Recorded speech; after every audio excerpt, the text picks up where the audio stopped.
और जैसा कि आप देख रहे हैं ये भाई जो हैं हमारे आज 21 साल के हुए हैं पूरे, तो इसी खुशी में इन्होंने लिया है रेनो 14। और हमने जो है इनके लिए ये मंगाया है केक। तो इनका जो है बर्थडे सेलिब्रेशन हम यहीं पे करेंगे शॉप पर अपनी सबसे पहले।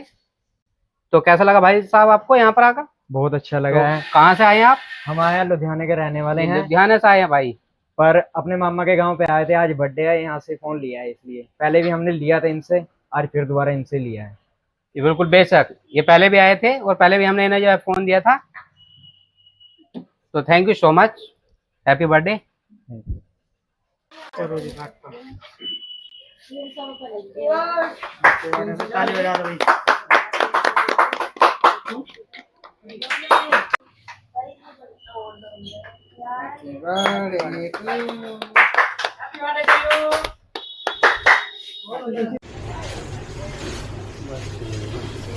केक का मैं दूंगा।